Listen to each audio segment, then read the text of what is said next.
भगवत पाओ गोमर्सार जीवकांड में संयम मार्गणा में हम लोगों ने व्रतों को धारण करना, समितियों का पालन करना, कषाय का निग्रह करना, इंद्रिय का जय करना और दंडों का त्याग करना, इनकी अपेक्षा से संयम कैसे होता है, इसकी चर्चा काफी डिटेल्स में करी। अब थोड़ा, क्योंकि इसके सबकी शुरुआत जो है वो व्रतों को धारण करने से होती है, और जो व्रत धारण किए हैं उन व्रतों के धारण कर करके उसका संरक्षण संवर्धन होवे, इसीलिए आगे की चारों क्रियाएं हैं। समिति क्यों है? क्योंकि व्रत का संरक्षण संवर्धन होवे। कषाय का निग्रह क्यों है? क्योंकि प्रमाद रहित हो करके या प्रमाद को मंद करके, क्योंकि कषाय को मंद करोगे तो प्रमाद मंद हो जाएगी, इंद्रिय के ऊपर जय कर दोगे तो भी प्रमाद कम हो जाएगी, और जैसे ही प्रमाद कम हो जाएंगे समितियां उत्तम तरीके से पालन हो जाएगी, और जितनी समितियां उत्तम तरीके से पालन होगी उतनी व्रत में दृढ़ता आएगी, संरक्षण संवर्धन होगा। मतलब ये सारी क्रियाएं, समिति की क्रिया हो, कषाय निग्रह की क्रिया हो, या फिर इंद्रिय विजय की क्रिया हो, इन सबसे क्या हो गया? व्रत दृढ़ हो गया। और दंडों का त्याग करने से समिति अच्छी पलेगी, क्योंकि अशुभ से निवृत्त होने का मार्ग है, तो भी समिति अच्छी पलेगी, मतलब फिर से जाकर के व्रत दृढ़ हुए, आया ना। तो मुख्यता से व्रतों को दृढ़ करने की क्रिया, व्रत को धारण करके व्रतों को संरक्षण संवर्धन करने की क्रिया संयम है। ये मानते हो? A plus B plus C plus D plus E, पांचों चीजों की एकत्रता, उसमें मूल क्या है? व्रतों को धारण करना, क्योंकि व्रत को धारण ही नहीं करोगे तो इन सब चीजों का कोई मतलब नहीं। तो व्रत को धारण करके उसके संरक्षण संवर्धन का जो मार्ग है वो संयम है। और इस चीज को तत्वार्थ सूत्र में पूजपात उमा स्वामी महाराज ने और सर्वार्थ सिद्धि में पूजपात स्वामी ने व्रतों की स्थिरता का उपाय इस नाम से बताया। तत्सैर्यात भावना पंच पंच, ये जो सूत्र दिया है, ये सूत्र से क्या है? व्रत को कैसे दृढ़ करे, याद आ रहा है क्या आपको? बस उसका थोड़ा सा रेफरेंस लेकर के हम चलेंगे, क्योंकि देखो व्रत को दृढ़ करना है तो अहिंसा व्रत को दृढ़ करने के लिए क्या करना है? याद आ रहा है किसी को सूत्र? अहिंसा व्रत को दृढ़ करने के लिए तो व्रत को धारण करना, अहिंसा व्रत ले लिया, अब उसका संरक्षण संवर्धन मतलब संयम के द्वारा कैसे पालना है? वाग मनोगुप्तिर या दान निक्षेपन समित्या लोकित पान भोजनानि पंच। क्या बोला? अहिंसा व्रत को दृढ़ करने के लिए, संरक्षण संवर्धन करने के लिए, और इसके पहले हमने क्या कहा? व्रतों का जो संरक्षण करे, व्रतों का जो संवर्धन करे, वो क्या है? संयम है। तो ये पांच पांच भावना ही यहां पर संयम कहलाएगी, संयम मार्ग कहलाएगी। ठीक है, देखिए क्या क्या है। वाग गुप्ती, गुप्ती शब्द वाग और मनोगुप्ती के साथ, दोनों के साथ लगेगा। वचन गुप्ती, मनोगुप्ती। वचन गुप्ती क्या है? वचन गुप्ती क्या है? झूठ का त्याग, क्योंकि आप गुप्ती शब्द को दंडों के त्याग के साथ में लगाना है। और कल हमने मानसिक के तीन भेद देखे, मानसिक दंड के, वाचनिक दंड के सात भेद देखे, और कायिक दंड के सात भेद देखे। देखे कि नहीं देखे? हाँ, जिनको याद नहीं आ रहे हो जाकर के वीडियो खोले, नहीं तो पीडीएफ देखे। ठीक है, हाँ।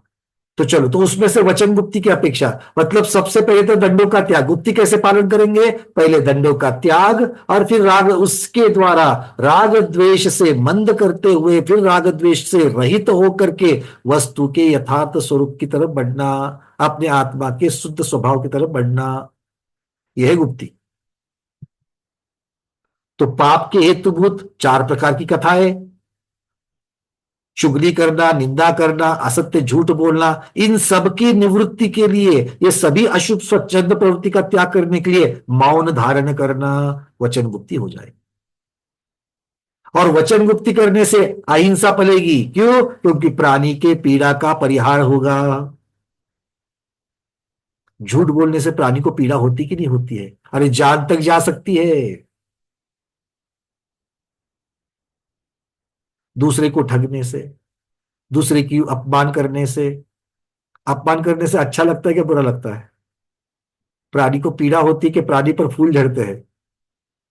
नहीं, प्राणी पीड़ा होती है। तो प्राणी पीड़ा का परिहार हुआ कि नहीं हुआ? वचन गुप्ती मौन रखो। जहां जरूरत है वहीं पर अपना मत प्रदर्शित करो। जितने भी सीनियर सिटीजन्स है, आधे प्रॉब्लम सॉल्व हो जाएंगे। बिना जरूरत के सलाह नहीं देना, और फोकट का सलाह तो किसी किसी को नहीं देना। फ्री ऑफ चार्ज की चीजें कुछ नहीं करनी अभी। सभी सयाने हैं, सभी शाने हैं। जिन्होंने ठान ही लिया है कि मैं पहले वालों के गलतियों से कुछ नहीं सीखूंगा, मैं अपनी गलती करके ही सीखूंगा, तो भाई ठीक है। हम लोग गड्ढे में पढ़ करके सीखे हैं। हमें लगा था कि आप हमारी मिस्टेक को देख करके गड्ढे में नहीं पढ़ोगे, किंतु अगर आपको पढ़ना ही है, कितना रोकोगे? तो मौन धारण करो। मनोगुप्ती, राग द्वेष रहित होकर के सबसे पहले तो अशुभ का चिंतन छोड़ देना, चंचल प्रवृत्ति को रोकना जिससे राग द्वेष होता है, और फिर राग द्वेष रहित होकर वस्तु के यथार्थ स्वरूप को चिंतन। देखो, बुरे विचार मन में नहीं आते हैं। बुरे विचार मन में नहीं आते हैं तो पाप का आश्रय होगा क्या? नहीं। तो व्रत पलेंगे कि नहीं पलेंगे? बिल्कुल व्रत पलेंगे, क्योंकि पापों का त्याग करना ही तो व्रत है। तो मन में अशुभ चिंतन आने से पाप होगा कि नहीं होगा? क्योंकि पाप कैसे होता है? कृत्य कारित अनुमोदना से, सरम्भ समारंभ आरंभ से, और मन वचन काय से। तो मन से तो होता ही होता है, तो इसीलिए नहीं। हाँ, अगर आप असैनी हो, असैनी पंचेंद्रिय हो, चार इंद्रिय वाले, तीन इंद्रिय वाले, दो इंद्रिय वाले, स्थावर एक इंद्रिय अगर हो, तो फिर आपको इसकी चिंता करने की जरूरत नहीं। क्यों? मन ही नहीं तो मन से कैसे पाप करोगे? पाप तो सभी करते हैं। सिर्फ सैनी पंचेंद्रिय पाप करता है क्या? पाप कौन करते हैं? एक इंद्रिय पाप नहीं करते? बोलो, एक इंद्रिय पाप करते कि नहीं करते? करते हैं। कैसे करते हैं? बेचारा हिल डुल नहीं सकता और पाप। पृथ्वी का एक जीव कैसे पाप करता होगा? पृथ्वी का एक जीव कैसे पाप करता होगा? क्यों कल्पना सेठ दीदी, क्या लग रहा है? पृथ्वी का एक जीव कैसे पाप करता है? ऐसे हाथ जोड़ करके तो नहीं करता है। बोलो, चिंतन करो। पृथ्वी का एक जीव, अरे आप तो अच्छे अच्छे स्वाध्यायी हो, बोलो। ये सब नहीं आता मुझको। पृथ्वी का, अरे नहीं नहीं, चिंतन करना ही होगा। ऐसे आप बोलोगे तो फिर तो मैं कैसे कर देगा? नहीं चलेगा। पृथ्वी का एक जीव। तो यही चिंतन करना नहीं आता है ना। अरे मैं सिखा रहा हूँ यहाँ पर, इसीलिए तो स्वाध्याय में बैठे। आप मुझे सिखाओ, मैं आपको सिखाता हूँ, दोनों चलो, कोई बात नहीं है। एक सबसे पहली बात, पृथ्वी का एक जीव पाप करता है कि नहीं करता है? पर इस बात पर तो दोनों की सहमति हो जाए। मैं सोचता हूं पृथ्वी का एक जीव पाप करता है, आपको क्या लगता है? हाँ करता है, तो करता कैसे करता है? यहां तक तो गाड़ी साथ जा रही है। दोनों सोच रहे कि भाई पृथ्वी का, अब सोचना इतना ही कि कैसे कर सकता है। उसको, उसके पास जो शरीर है और जो शारीरिक क्रिया, देखो पाप मन वचन का तीनों से होता है। उसके पास ना मन है ना उसके पास वचन है, सिर्फ काय है। सिर्फ काय है। तो काय के द्वारा करेगा, मतलब जो एग्जीक्यूशन है, एग्जीक्यूशन है, पाप की क्रिया जो है वो शरीर के द्वारा होगी। हम्म, किंतु पाप का कारण जो है वो हर एक जीव के पास मौजूद है, और वो है कषाय। है कि नहीं है? ये कैसे कसाय करता है? अब बताओ। हो सकता है कि बहुत सारी चीजें आपके और हमारे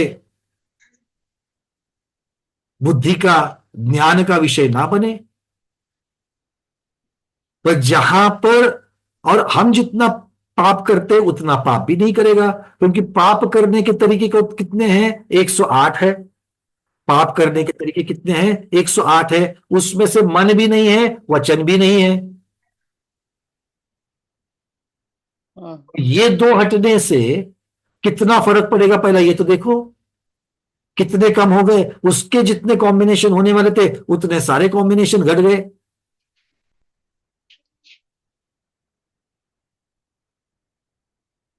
हाँ वो इस ठीक है। प्रकार से राग द्वेष मंद है, वो वीतरागी नहीं है। तो राग द्वेष की अपेक्षा से जितना जितना, और दूसरा कर्म का आश्रय। अब कर्म का आश्रय अशुभ का भी होता है, शुभ का भी होता है। या अब यहां पर बात चल रही है पाप की तो अशुभ की। तो अशुभ कर्म किस किस की अपेक्षा से, किस किस के सानिध्य में होता है? मिथ्या दर्शना विरति प्रमाद कषाय योग बंध हेतवा। उनके पास मिथ्या दर्शन है कि नहीं है? है। है। सोचते नहीं है, पर जितना भी ज्ञान है मिथ्या है कि नहीं है?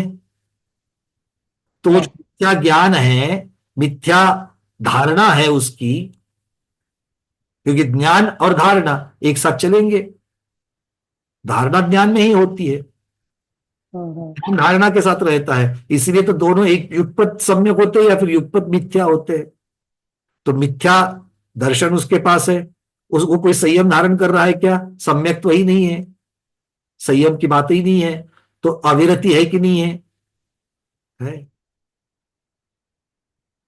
मैं बार बार ये चीजें कर रहा हूं कि अगर हम अपने ज्ञान से नहीं समझ सकते, अपनी आंखों से नहीं देख सकते, क्योंकि हम लोग आदतन हो चुके हैं किस प्रकार से लोग पाप करते हैं, उसको देखने से वैसी कोई क्रिया पृथ्वी का एक के पास से नहीं दिखती है, कोई बात नहीं है। किंतु जिनवानी के माध्यम से, उसके सिद्धांतों के माध्यम से हम बिल्कुल इस चीज का निर्णय कर सकते हैं कि पृथ्वी का एक जीव भी पाप करता है, भले कम करता है। क्यों? क्योंकि वचन काय नहीं है उसके पास, और काय की भी बहुत सारी मर्यादाएं हैं, तो इसीलिए कम करते हैं। तो स्थावर तो करते ही करते हैं। अगर वही स्थावरों में अगर हम वनस्पति काय की चर्चा करो, तो बहुत सारे उदाहरण आचार्यों ने लिख के रखे हुए हैं। फिर जड़ का बढ़ना, या फिर बहुत सारे हैं जिनकी चर्चा आप लोगों ने पहले करके रखी है। वो भी उन आचार्यों की बुद्धि में जितना ग्रहण हुआ उतना उन्होंने रखा, उससे भी ज्यादा बहुत सारे हैं जो हमारी बुद्धि से परे हैं। जो हमारा ज्ञान है किस चीज का, अक्षरात्मक और अनक्षरात्मक का, शुद्ध ज्ञान जितना है और जितना मति ज्ञान है, जितनी चीजों को हम पकड़ सकते हैं, जिनको ग्रहण कर सकते हैं, उसकी मर्यादा है। तो उसके परे भी बहुत सारी चीजें हो रही है। तो एकेंद्रिय भी पाप कर रहा है, विकलेंद्रिय एकेंद्रिय से ज्यादा पाप कर रहा है। क्यों? क्योंकि एक इंद्रिय भी बढ़ गया, क्योंकि जितनी इंद्रिया बढ़ेगी उतना पाप आप बढ़ेगा। कर। क्योंकि इंद्रिय के विषय बढ़ेंगे, इंद्रिय के विषय बढ़े तो प्रमाद बढ़ेंगे, और प्रमाद बढ़ते ही पाप बढ़ेगा। सिद्धांत तो है ये। तो ये एक सिद्धांत हो गया। हाँ, सिद्धांत हो गया, ये सब समझ में आ रहा है। लेकिन पृथ्वी कैसे पाप करता, कसाय करता है, तो क्या आप करता है, वो कैसे समझे? आचार्य ने कहीं लिख के रखा है क्या? तो जब आचार्यों के समझ में नहीं आया तो आप तो समझ में, मतलब सिद्धांत से तो समझ में आता है, किंतु उनका मतिशुद्ध ज्ञान जिनको ग्रहण करके उन्होंने उदाहरण नहीं दिए हैं, तो वो जब नहीं दे पाए तो आप और हम कहां से लाएंगे? तो आपको देखो, ऐसे प्रश्नों के उत्तर आपको सिद्धांत के द्वारा ही देने पड़ते हैं। ये भी आज की एक सीख है कि जब भी, और क्योंकि सीख का मतलब हमें किसी प्रतियोगिता में जाकर के नहीं लिखना है, हमें खुद को उत्तर देना है जब चिंतन करने के लिए बैठे तब। इसका इन सब का सार क्या निकलता है? जितने इंद्रियों की संख्या ज्यादा, जहां पर मन के जैसे वचन काय के साथ में मन भी आ जाता है, तो प्रमाद ज्यादा। क्योंकि प्रमाद के लिए कारणभूत सहायता साधन ज्यादा हो रहे हैं। मन वचन काय के द्वारा क्रियाएं होती है, तो वो भी साधन हो गए प्रमाद के लिए। हुए कि नहीं हुए? करण साधन जिसे कहे जाते वो है कि नहीं? वो बिल्कुल है। मन चिंतन भी आ गया, उसके भी इंद्रिय बढ़ गई, उससे भी। इसका मतलब है कि पंचेंद्रिय सैनी पंचेंद्रिय जीव सबसे ज्यादा पाप करता है। अब उनमें भी ज्यादा पाप कौन कर रहा है? अब चारों गति के सैनी पंचेंद्रिय को ले लो, उनमें भी ज्यादा कौन करता है? चलो, देव पाप करते हैं क्या? एक एक को तो छाट लेते हैं, गति को, है कि नहीं है? देव पाप करते हैं कि ज्यादा? देखो, सर्वोच्च न्यायालय के जैसे उत्तर नहीं देना, सोच समझ करके देना है। देवों की चर्चा करते हैं। देव पाप ज्यादा करते हैं क्या? अब देवों में भी छाट लो। देवों में मिथ्या दृष्टि भवनत्रिक भी है, और देवों में सर्वार सिद्धि वाले भी बैठे हुए हैं, हेमिंद्र, जो 33 सागर के धर्म की चर्चा सम्यक दृष्टि नियम से, वो क्या पाप करे? कितना पाप करेंगे वो? जितनी कषाय होगी उतना, और भी कषाय की बंधता है वहां पर।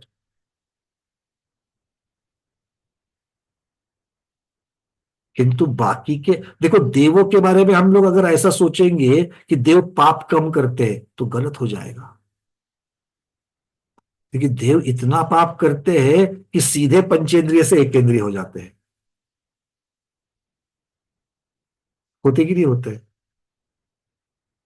बिल्कुल। सीधे स्वर्ग से निकल करके या देव की पर्याय से निकल करके सीधे एकेंद्रिय हो जाते हैं। तो क्या बिना पाप के हो गए? अच्छा। मनुष्य, मनुष्यों में पुरुष और स्त्रियां दोनों की अपेक्षा से पाप ज्यादा कौन करता है?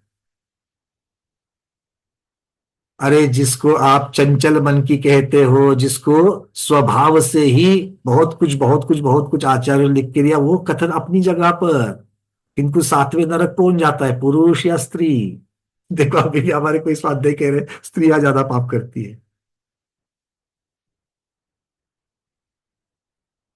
तीव्रता की अपेक्षा से अगर स्त्रियां बहुत सारा पाप करती तो कहां चली जाती? सातवें नरक के योग का पाप कर रही है क्या? नहीं, वो तो छठे तक ही जाती है।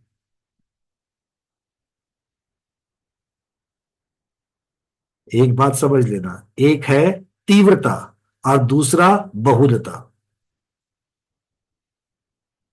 एक है पाप की तीव्रता और दूसरा है पाप की बहुलता। ध्यान से सोचना। जैसे कर्मों में अनुभाग अलग होता है और प्रदेश संख्या अलग होती है। एक है क्वांटिटी और दूसरी है तीव्रता। दोनों में फर्क है कि नहीं है?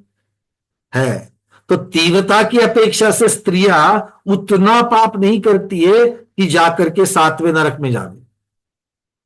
किंतु बहुलता की अपेक्षा 24 घंटे में कितनी देर पाप करते हैं, इस अपेक्षा से देखा जाए तो पाप करने के प्रसंगों की संख्या की अपेक्षा से देखोगे तो बहुलता जिसे कहा जाता है।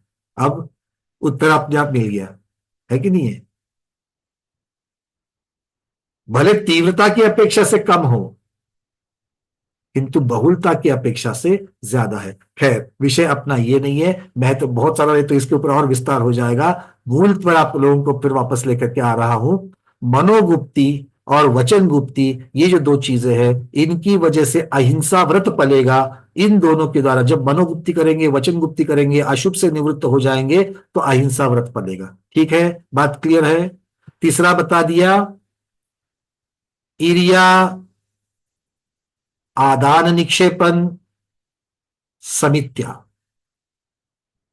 तो आदान निक्षेपण समिति और ईर्ष्या समिति, समिति शब्द दोनों जगह लगी है।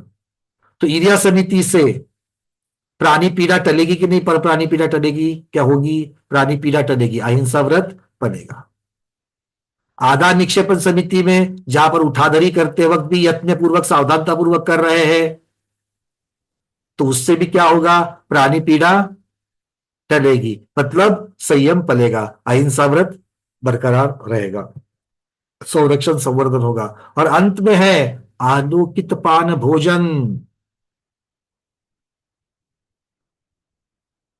आलोकित पान भोजन। आलोकित पान भोजन का अर्थ क्या होता है? दिन के उजाले में, सूर्य प्रकाश में प्रासुक मर्यादा का भोजन करना, बनाना भी और ग्रहण भी करना। इससे क्या होगा? प्राणी पीड़ा टलेगी। कैसे टलेगी? सिर्फ प्राणी पीड़ा डायरेक्ट नहीं टलेगी, तो इंद्रिय के जय करने की जो परिस्थिति है, समितियां है, वो भी पालन हो जाएगी, और वो पालन होते होते अहिंसा व्रत दृढ़ होगा। आया ना? रात्रि में भोजन का त्याग किया कि नहीं किया? बोलो हाँ। किस लिए किया? भैया रात में खाने से एसिडिटी होती है, पेट एकदम गच हो जाता है, इसलिए आपने छोड़ दिया। भाई कारण क्या है? जीवों के हिंसा का, प्राणी की पीड़ा का त्याग। आया ना? बिल्कुल। तो इससे अहिंसा व्रत पलेगा। तो इस प्रकार की ये देखो, मतलब वहां पर तत्वाद सूत्र जी में जो जो ये पांच पांच भावनाएं कही गई है, ये पांच भावना जो है वो मुख्यता से व्रतों को स्थिरता का उपाय बताया है। उसी का अर्थ यहां पर संयम मार्ग बताया गया है। उसी को संयम मार्ग कहेंगे, ठीक है? क्योंकि उन चीजों का पालन करके व्रत जो है वो संरक्षित और संवर्धित हो जाएंगे। अगला, सत्यव्रत की स्थिरता। क्रोध लोभ भीरुत्व हास्य प्रत्याख्यानान्य वीचि भाषणम च पंच। सबके साथ प्रत्याख्यान शब्द लगता है। क्रोध प्रत्याख्यान, प्रत्याख्यान मतलब क्या है? त्याग करना। क्रोध प्रत्याख्यान, लोभ प्रत्याख्यान, भीरुत्व प्रत्याख्यान, हास्य प्रत्याख्यान, चार प्रकार के प्रत्याख्यान बता ले। और अनुवीची भाषणम च, अनुवीची भाषणम, ये पांचवा बता दिया। तो क्या क्या है? क्रोध का त्याग करने से कटु वचन निकलेंगे क्या? कटु वचन नहीं निकलेंगे, भाषा समिति पलेगी। भाषा समिति पलेगी तो सत्यव्रत अपने आप पल जाएगा। लोभ के वचन, लोभ के ऊपर जाकर के अगर हम लोग आवेश की में, अगर लोभ के आवेश में अगर बोलेंगे तो, लोभवश वचन नहीं बोलेंगे तो भी समिति पलेगी, और समिति पलने से सत्यव्रत दृढ़ हो जाएगा। भीरुत्व, भय, भय का त्याग कर दो। भय में आकर के लोग झूठ बोल देते हैं, तो उसका त्याग करने से सत्यव्रत की स्थिरता हो जाएगी, समिति पल जाएगी। क्योंकि झूठ जहां पर बोला जाता है वो हितकारी है क्या?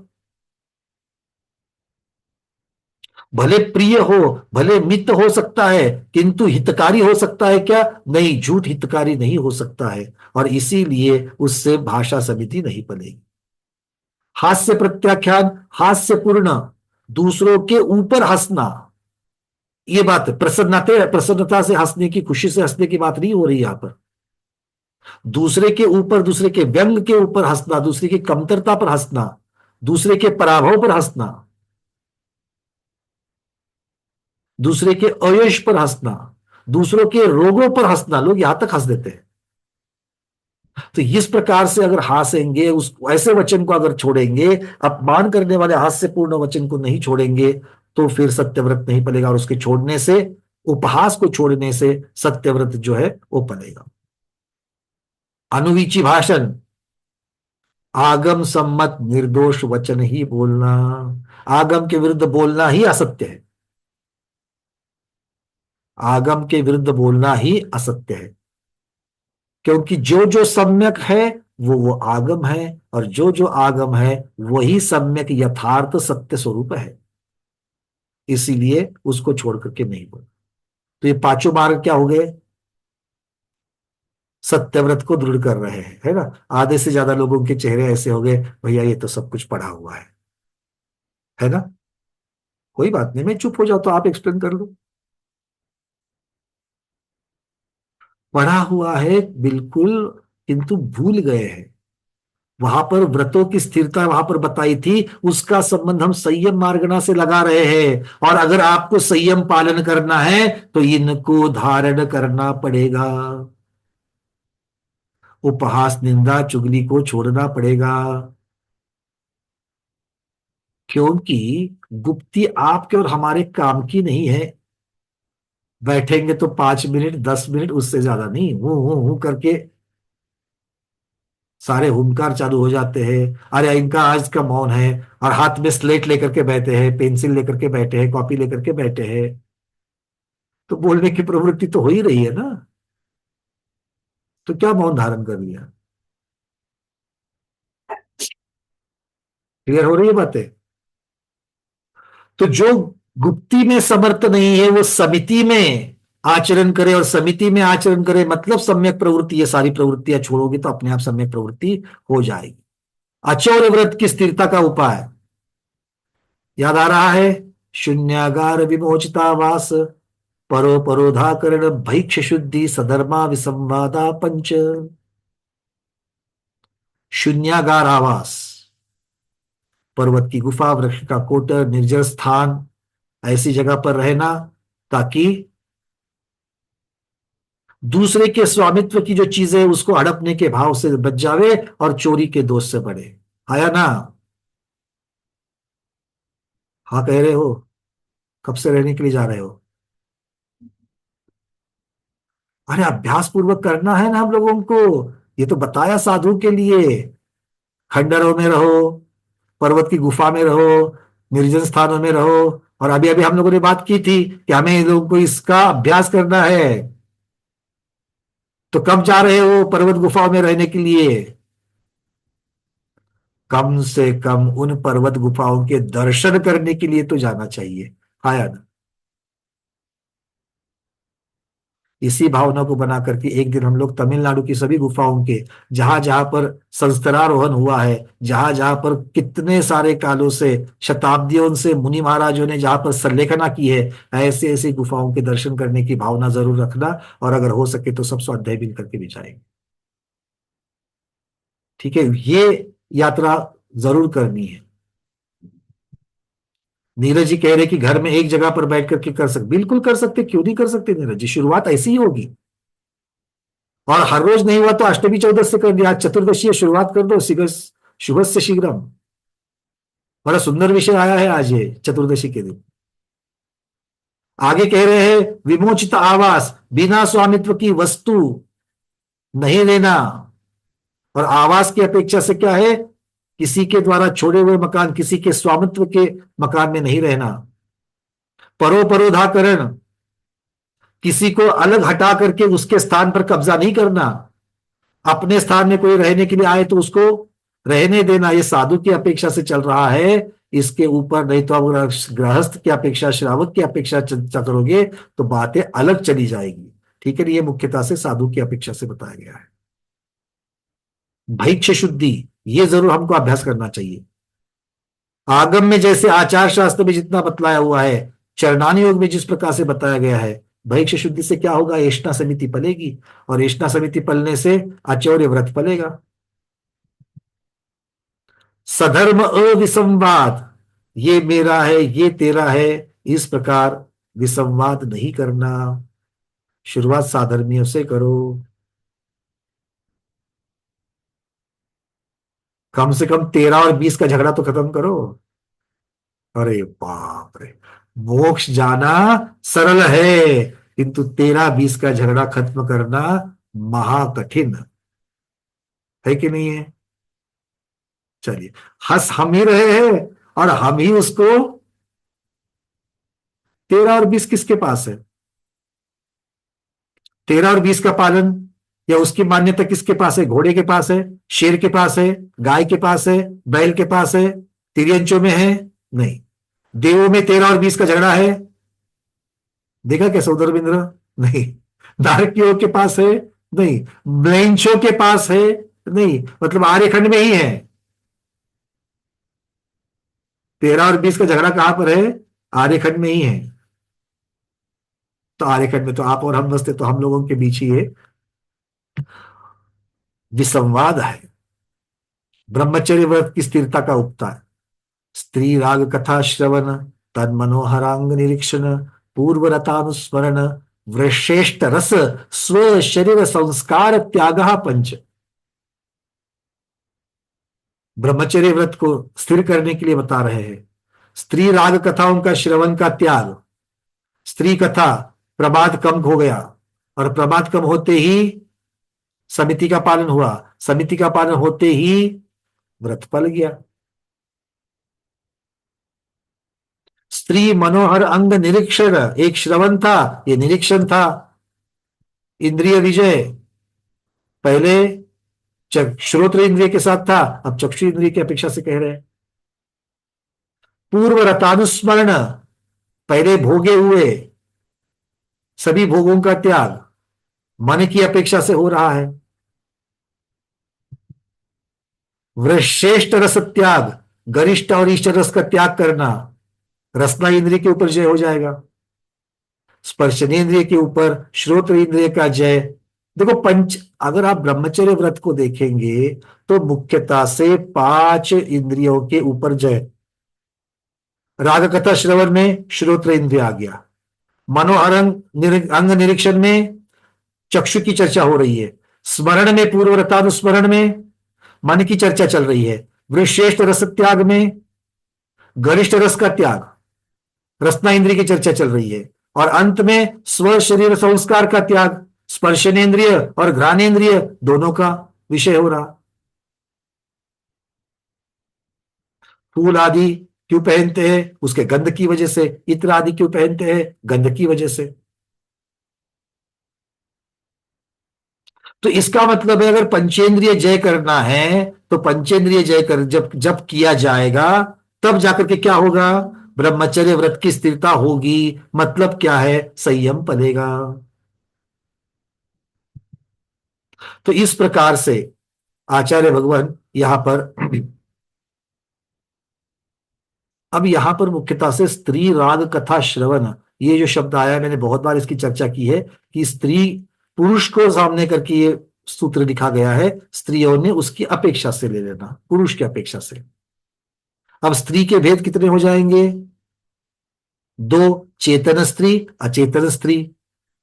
और चेतन स्त्री में मनुष्यनी, तिर्यंचनी और देवांगना। नारकियों में तो कोई स्त्री नहीं होती है। अचेतन की अपेक्षा से लकड़ी की, धातु की और चित्र में, फोटो फ्रेम में जो होती है या चित्र जो निकाला जाता है उसमें है, तो ये अचेतन स्त्री हो गई। इसी प्रकार से पुरुष के भी 6 भेद हो जाएंगे।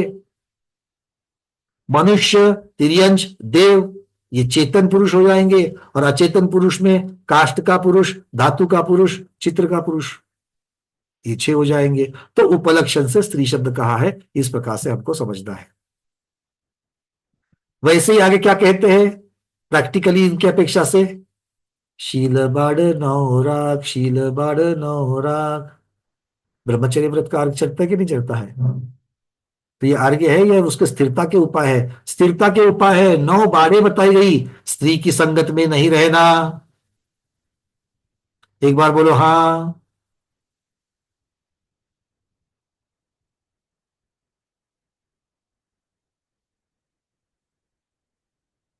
और स्त्रियों ने पुरुष की संगत में नहीं रहना। अपने अपने, इसीलिए तो ब्रह्मचर्य व्रत के लेवल है। यहां पर स्वदार संतोष व्रत बताया है श्रावक के लिए, अर्थात जो हमारे वैवाहिक साथी है उनकी अपेक्षा से ये वर्णन नहीं है, ये पर पुरुष की और ये पर स्त्री की अपेक्षा से वर्णन है। पर स्त्री की संगत में नहीं रहना, पर स्त्री को विकार वासना की दृष्टि से नहीं देखना, 2 हो गए। पर स्त्री से विकारपूर्ण संभाषण पत्राचार नहीं करना, व्हाट्सएप मैसेज, अभी पत्राचार तो रह गया, व्हाट्सएप मैसेजेस। पर स्त्री के साथ में या अपनी स्त्री के साथ में, पर स्त्री के साथ नहीं लगेगा शब्द, अपनी स्त्री के साथ पूर्व में भोगे हुए भोगों का स्मरण नहीं करना, कामोत्पादक गरिष्ठ भोजन नहीं करना, ऐसा भोजन नहीं करना जिससे काम का उत्पत्ति हो जाए, काम उत्पत्ति करने वाला साज श्रृंगार नहीं करना, जहां पर कामी स्त्रियां बैठी थी ऐसा आसन पलंग बिस्तर वो नहीं उसका इस्तेमाल करना, काम की उत्पत्ति करने वाले गीत कथा आदि नहीं सुनना ना देखना, और भूख से कम भोजन करना। हाँ, ये 9वां है, शील की बाढ़। अगर आखंड भोजन करोगे तो ब्रह्मचर्य व्रत नहीं पलता है, ये समझ लेना। क्यों? क्योंकि धुंधी चढ़ जाती है, और धुंधी नशे का काम करती है, और उस नशे में कुछ भी गलत चीजें हो सकती है। तो इस प्रकार से ये उपाय बताए गए। अब आता है अपरिग्रह व्रत, उसकी स्थिरता का उपाय। मनोज्ञा मनोज्ञेन्द्रिय विषय राग द्वेष वर्जनानी पंच। इंद्रिय के मनोज्ञ विषय में राग और अमनोज्ञ विषय में द्वेष, इनका त्याग करना। तो 5 इंद्रियों की अपेक्षा से लगा देना। इंद्रिय मनोज्ञ में राग और अमनोज्ञ में द्वेष या अरति नहीं करना है। स्पर्शनेन्द्रिय के विषय से राग द्वेष, रसनेन्द्रिय विषय की अपेक्षा से राग द्वेष, घ्राणेन्द्रिय की अपेक्षा से राग द्वेष, चक्षुन्द्रिय की अपेक्षा से राग द्वेष और श्रोत्र इंद्रिय की अपेक्षा से राग द्वेष।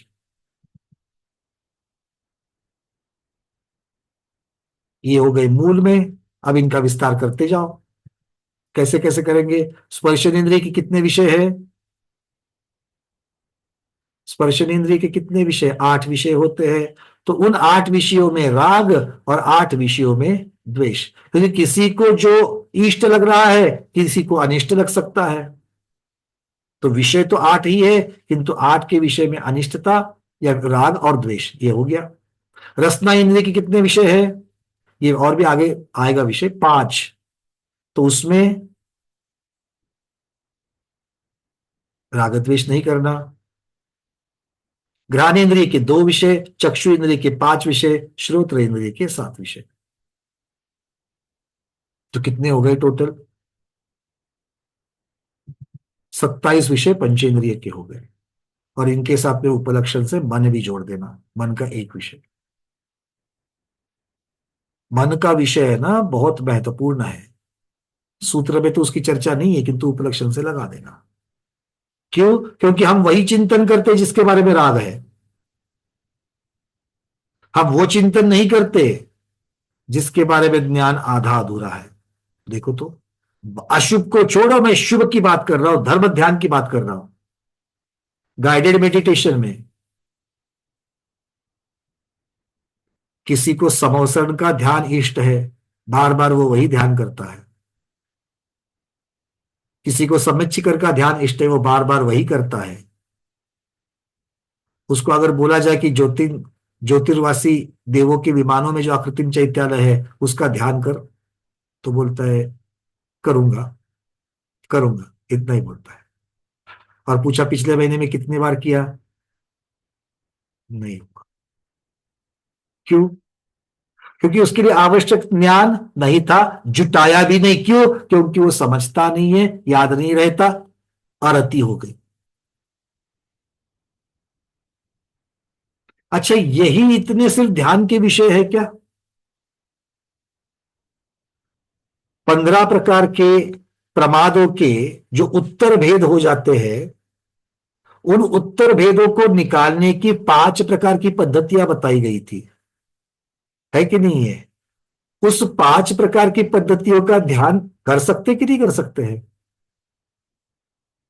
बिल्कुल कर सकते हैं। जिनवानी का विषय है तो उसका ध्यान कर सकते हैं। आज तक कितने स्वाध्यायियों ने किया होगा?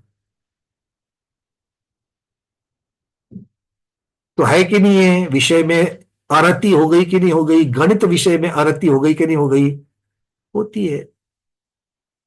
किसी को कर्म सिद्धांत अच्छा लगता है, वो कर्म सिद्धांत का ही ध्यान करता है। उसको बोलेंगे ना समोसा उनका, हाँ ठीक है करूंगा, नहीं करेगा। ईशना समिति के कितने दोष अंतराय है, उनका ध्यान कर सकते कि नहीं कर सकते हैं? कब करेंगे? आप हाँ बोल रहे हैं इसलिए मैं आगे के प्रश्न पूछ रहा हूं।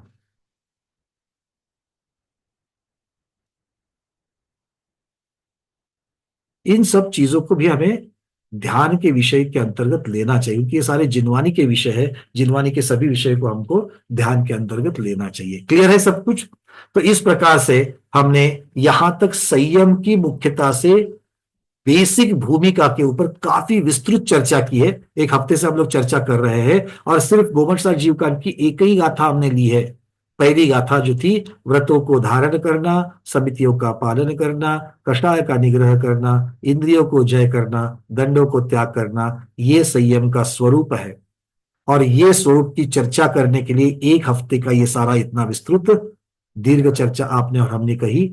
ये विषय यहीं पर आज पूर्ण कर लेते हैं। इसके आगे की क्लास में चल करके संयम की उत्पत्ति के कारण क्या होते हैं, कौन से संयम के भेद है, उन संयम के भेदों के गुणस्थान कौन से है, ये पहले समझ करके फिर एक एक भेद जो है उन संयम के 5 भेदों की चर्चा करेंगे।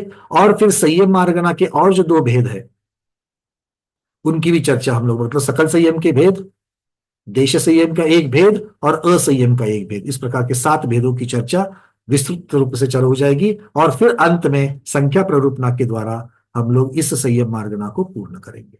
ठीक है, कुछ प्रश्न है आपके, उन प्रश्नों को लेते हैं।